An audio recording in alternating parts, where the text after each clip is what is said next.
So welcome back to Zoom Tennis. It's really vital that we think about Christmas and nutrition and what we eat and what we drink and how we get ourselves through Christmas without turning into Christmas bulge. And today I have an absolute pleasure to welcome, we've got Mandy Hildred today with us, who is a nutritional coach on exactly what we need to do. Mandy, how are you? I'm fantastic. Thank you, Chris. Yeah, it's fabulous to be here with you today. Thank you for inviting me. Oh, it's a pleasure. We go back a long, long way. And I was just talking to you about your new journey transitioning into nutritional coaching. But I guess people want to hear about what we need to do to make sure we're fit and ready for all this Christmas indulgence. And this year, more than ever, I think we're entitled to really go for it. So, first question to you then, Mandy. What would you recommend in order to maintain our energy levels in the run up to Christmas? Well, there's a number of things really. First and foremost, if we consider why maybe do we run out of energy? We generally tend to run out of energy in that run-up period because we're just running. We're racing against the clock for things. We're not really thinking straight, and therefore, kind of Christmas just happens. So it kind of is taking a step back and getting a plan together. Particularly, now we've got the opportunity to co-join with other members of our families. We need to have a plan. So, get planning is the number one thing. And with that plan, then, just step that up, maybe a day-by-day plan in the lead up to Christmas, a bit like, the 12 days of Christmas, etc. So have a plan. Then coming back to nutrition is to think about ensuring that you are eating 3 meals a day. If you need to be fueling yourself whilst you're doing the family shopping, looking after the kids, perhaps having to drive up or down the country to pick up parents, etc., then you need to ensure that you're eating some good food, and having breakfast is the number one meal to start the day. But to be aware that, eating things like cereals, packets of cereals, those are high in sugar. And if you're going to eat a lot of sugary things, you're going to hit that sort of peak and then you're going to drop. And that's when your energy levels drop. So eating something like porridge is great at this time of the year. Porridge made with water. Makes a really good dish. Add in some nice blueberries or something like that, some fruit, some low-fat yogurt, Greek yogurt, something like that. A spoon of that adds a bit of protein into that. So that's a really good start to get the day off and swinging. And then thinking about having a sensible lunch and then having a good meal in the evening. But we need to think about protein. Protein is what's going to give us energy, and also balancing it out with healthy carbs. But the protein comes in lots of disguises. For vegetarians, for example, there's protein is in quite a lot of things. From a vegetable perspective, broccoli is one particular one. Then obviously you've got legumes, your things like chickpeas and butter beans and kidney beans and all of those. Those are power packed things. So managing those. Also, not overeating on the carbs. They kind of slide in. Biscuits, not good. Oatcakes are okay. Check the packet. I indulge in an oatcake with a nice little slim amount of almond butter on that. That's a really good mid snack, or a thumb-full of something like almonds. It's great. I carry a box of almonds actually. I could carry just like a little container. Just have half a dozen of those. Eat them slowly. That will actually pick your energy levels up. The other main thing with keeping and maintaining energy levels is drinking plenty of water. If you're drinking too much coffee, that's going to deplete your fluid levels in the body. It's going to dehydrate you. So you really need to think about, you know, having a bottle of water. Here's my bottle of water, and try and drink a litre and a half a day of water to keep the body just in that nice motion. If you're not sleeping very well, generally, one of the things that contributes to that is maybe you've just not drunk enough water across the day. So maintain that level of water going across the day, rather than trying to drink, oh, I haven't had my litre and a half, and then drinking it all in the evening. That's going to probably impact your sleep. And then on the sleep topic is aim to get 7.5 to 8 hours of sleep a night. A lot of people go on their mobile phone before they go to bed, then wonder why they're like, oh, you know, as they lie, put their head back on the pillow. No, stop that. 90 minutes, absolute. Ideally 2 hours beforehand, just don't touch it. Don't look at it. And then that's going to help you to be able to stay in control. And it is all about staying in control in this lead up to Christmas. It might be a bit of a gallop this year with present gathering and so on and so forth.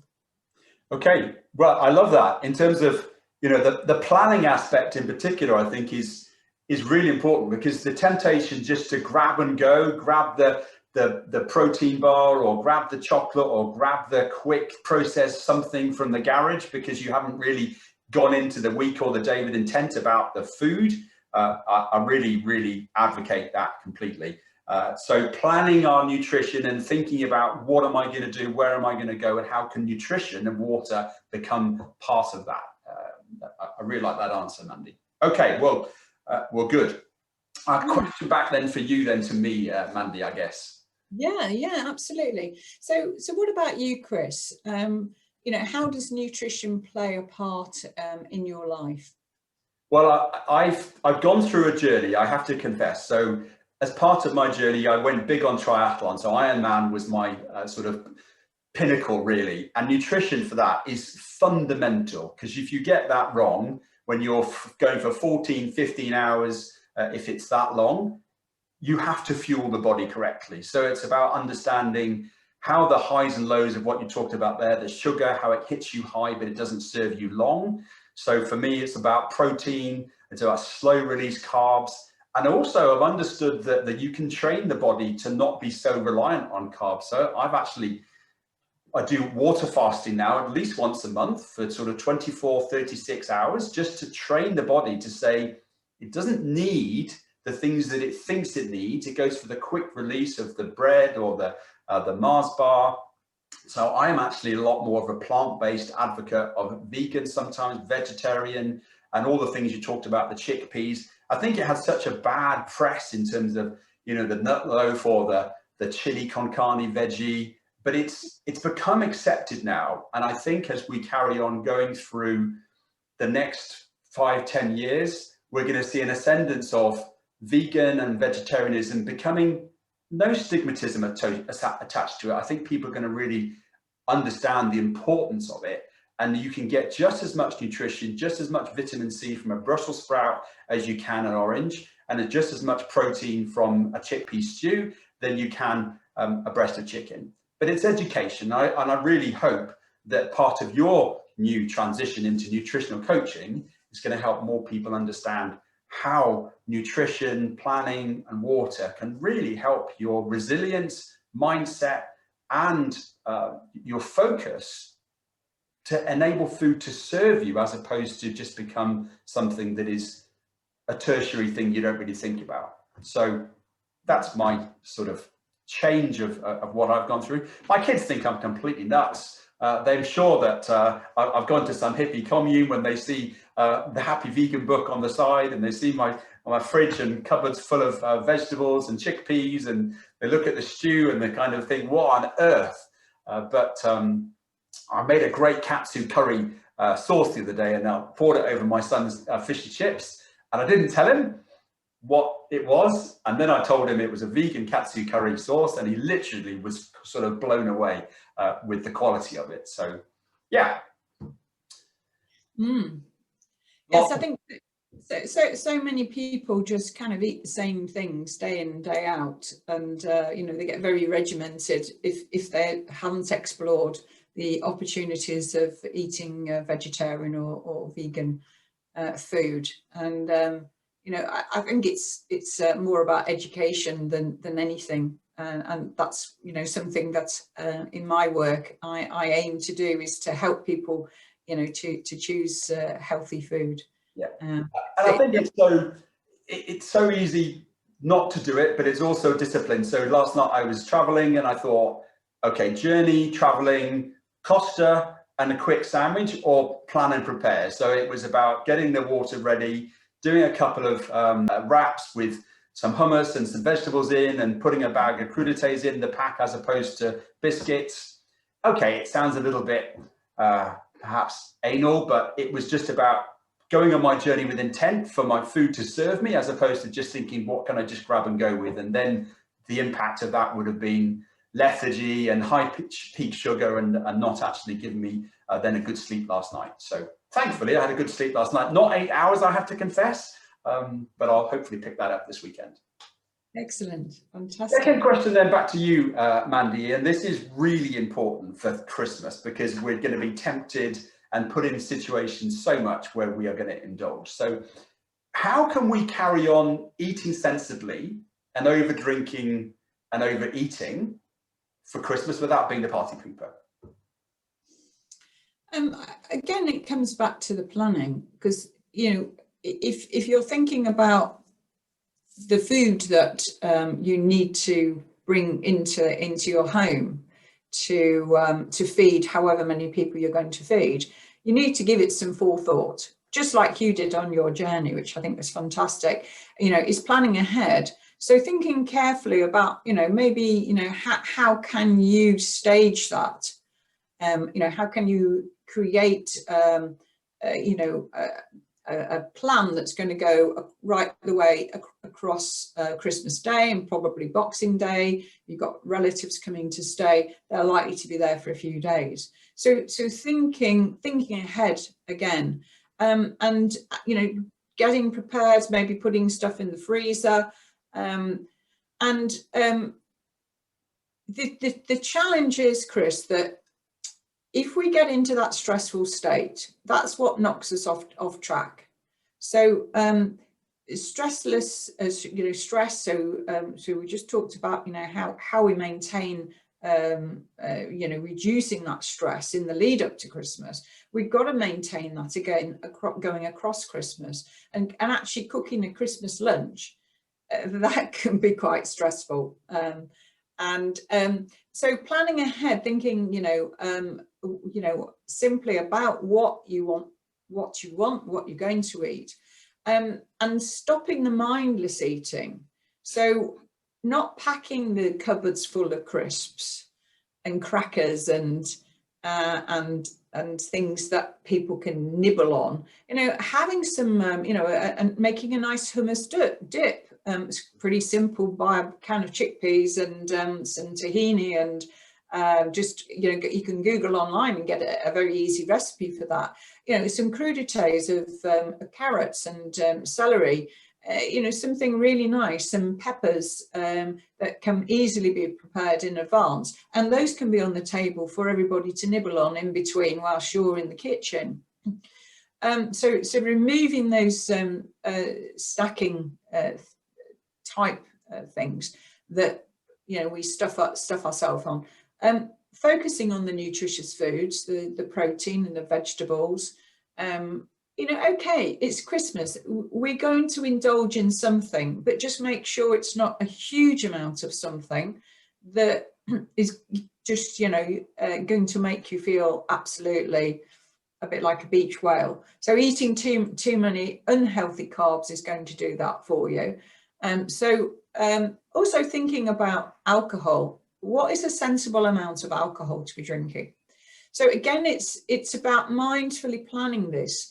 And mindlessly planning is where we're grabbing the bottle and we're just, you know, we're midway in conversation and we're just, you know, going around the table and topping everybody's glass up, including our own.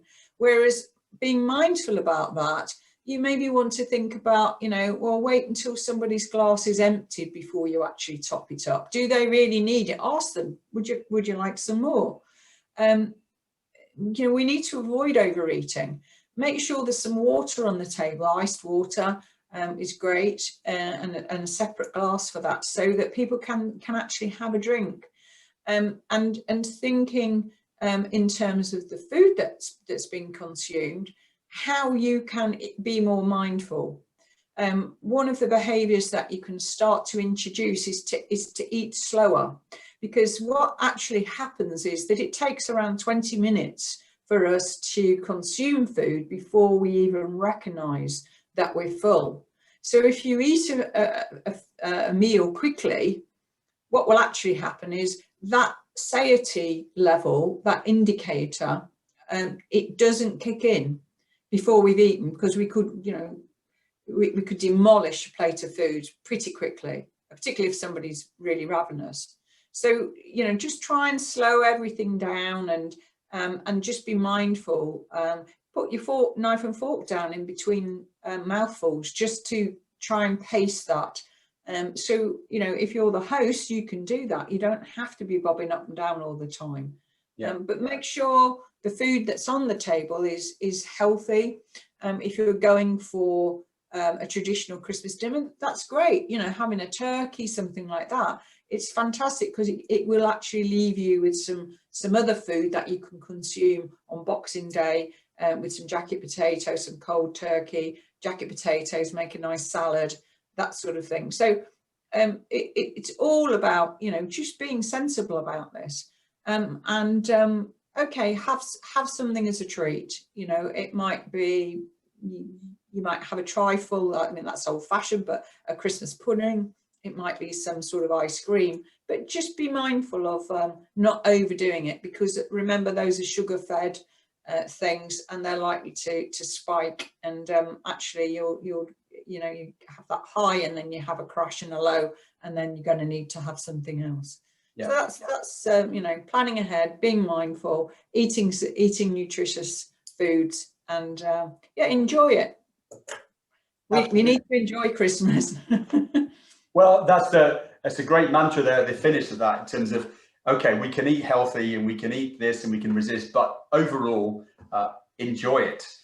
So Mandy, in terms of your own Christmas day or your big meal, what's the pièce de résistance, the main dish that you're looking forward to for Christmas? On Christmas Day, there'll just be my husband and myself. So we keep that fairly simple. He's a chef by profession, many moons ago. So he does about 95% of cooking. We'll have a discussion. It's probably going to be loin of pork. That's nice and easy to do. A selection of vegetables, and dessert. We've stocked up in the back end of the summer on. So we've got some gorgeous plums, so we can have some stewed plums for dessert. He likes to indulge in a bit of Christmas pudding. I'm not that much of a fan of it. So something pretty simple, really. On Boxing Day is when we'll have family join us, and then we'll think more about a joint of meat, probably of some description. My daughter-in-law particularly likes lamb, so we'll probably have some lamb. And again, plenty of veg and a nice dessert. You're making me salivate thinking about all this food. Okay, final question back to you, then I'm going to give one back to you about your tip of the year, Mandy. So final question, if you've got one. Yes. So Chris, you know, do you have any particular vices? You know, you've changed your diet into being vegan and vegetarian. But there must be something that you just like to have, which is a little vice. If you share me yours, I'll tell you what mine is in a moment. Okay. No, obviously we're on a public platform, so I'll talk about the ones that are legal. Doritos and chocolate tiffin for me are I just know that on a Saturday, because Saturday's kind of my treat day. I say, look, whatever happens, anything goes on a Saturday. And a bag of Doritos and a good slice of chocolate tiffin, that does it for me all the time. But I think that's where I kind of do this water fast, because I know my temptation just to go and hit the cupboard, because the kids, I always have treats in the cupboards for the kids. And my temptation just to grab it and scoff it is very, very high. So one of the disciplines I went to with the water fast is to say, if I can do that for 36 hours, if I can avoid anything for 36 hours and just do water or green tea or lemon and ginger tea, surely I can apply the same discipline to my 7 days. And I found that that's a really good way to say to myself, no, resist and wait for the Saturday. That's your treat day. Anything goes on a Saturday, but other 6 days of the week, really, really commit to that process of routine, planning, eat well, eat healthily, not too much. And I'm remembering about when you talked about Christmas, I interviewed David Leckie a couple of weeks ago about being a counsellor. And he said, Christmas is full of so much expectation. Everybody puts so much expectation for everything to be perfect. And actually, we just need to go at life with a little less expectation and just take it one step at a time. So that's my advice. Doritos and chocolate Tiffany. And yours, Mandy? I like a couple of cubes, just the tiny cubes of Green and Black's 85% dark chocolate. Oh, yes. Yeah. It's actually, it was something that I didn't eat prior to studying nutrition. It's actually good for you. So I allow myself a couple of cubes once a day. Nice. Just as a treat. But just listening to what you were saying and you know, going mindlessly into the cupboard, we all have to be aware of the triggers that trigger us off. My dogs have a trigger. If I go and make a cup of coffee mid-morning, their trigger is they get a carrot. So we call that coffee and carrot time. But you know, the realities are that we all have triggers. So if we can understand what the triggers are that fire off that need, that desire, where we mindlessly reach for it, then we can, if we work on the triggers first, then we can deal with, you know, the challenge, which is terrific, because exactly what you've done. You've thought about that and you've addressed it. Yeah. And you set up a new habit, new behavior. And that sounds like something you can help people more on, is it, in terms of this trigger and mindfulness towards how they approach food and drink? I know we were talking before we started about the impact of food as well on coronavirus, as to how food has not been, the people that have perhaps overindulged or not been great with their food have been highly impacted by the impacts of coronavirus. Yes, they have. So thinking about that, what would be your reflective tip of the year that you personally can take forward to 2021, or you would like to share with others, as to how we think we can take that one piece of advice going forward? I think that in order to live a long and healthy life, we have to take stock of what we're doing, how we're fueling. It's not just our own bodies, but if you've got a family, it's what are you doing for them? It's just, you know, being aware that it was around about 75% of people that have been impacted by COVID are either overweight or obese. So it's a very high percentage. But let's not forget the other impacts of things on the heart, on our blood pressure, on cancer, Alzheimer's, all of these things. Being overweight, even a few pounds, it has a bearing. It impacts the organs. We don't actually notice that we've added that weight on until it starts to show, and then by that time, you know, we are, you know, we're not doing ourselves any favors. So, you know, helping for me, it's about, you know, helping people to deal with that, and diets and thinking about, you know, losing weight. It's all about behavior change. Yeah. It's about just understanding the behaviors that led individuals to get to that state in the first place. So yeah, I mean, you know, I want to help people in 2021 to live a healthier and longer life. And here to that, absolutely. Okay, well, if anybody wants to go on a journey with Mandy, I'm going to now share some details here as to how we can find Mandy and how we can work with her. I know she's been amazing as an action coach over the years, and this is now her new mission to really bring mindfulness to the way that we eat and drink and live a better life. So those are the details, Mandy, is that right? Transforming mind and body? Yes, that's right. Simply can email me, mandy@mandyhildred.com. That's pretty easy to remember. Yeah. And yeah, you know, you can have a half an hour complimentary consultation with me for me to just understand more about you as an individual and what, you know, to establish what your needs are and how I can possibly help you. All right. Well, Mandy, I know you've helped loads of business owners in the past, and I'm sure you're going to serve even more people now with your expertise and knowledge and passion on mindfulness towards eating and drinking. And with that, I wish you perhaps not the first, but I wish you a Merry Christmas and a very, very buoyant and healthy New Year. Yes, fantastic. Thanks, Chris. And to you too. Okay. Thank you so much.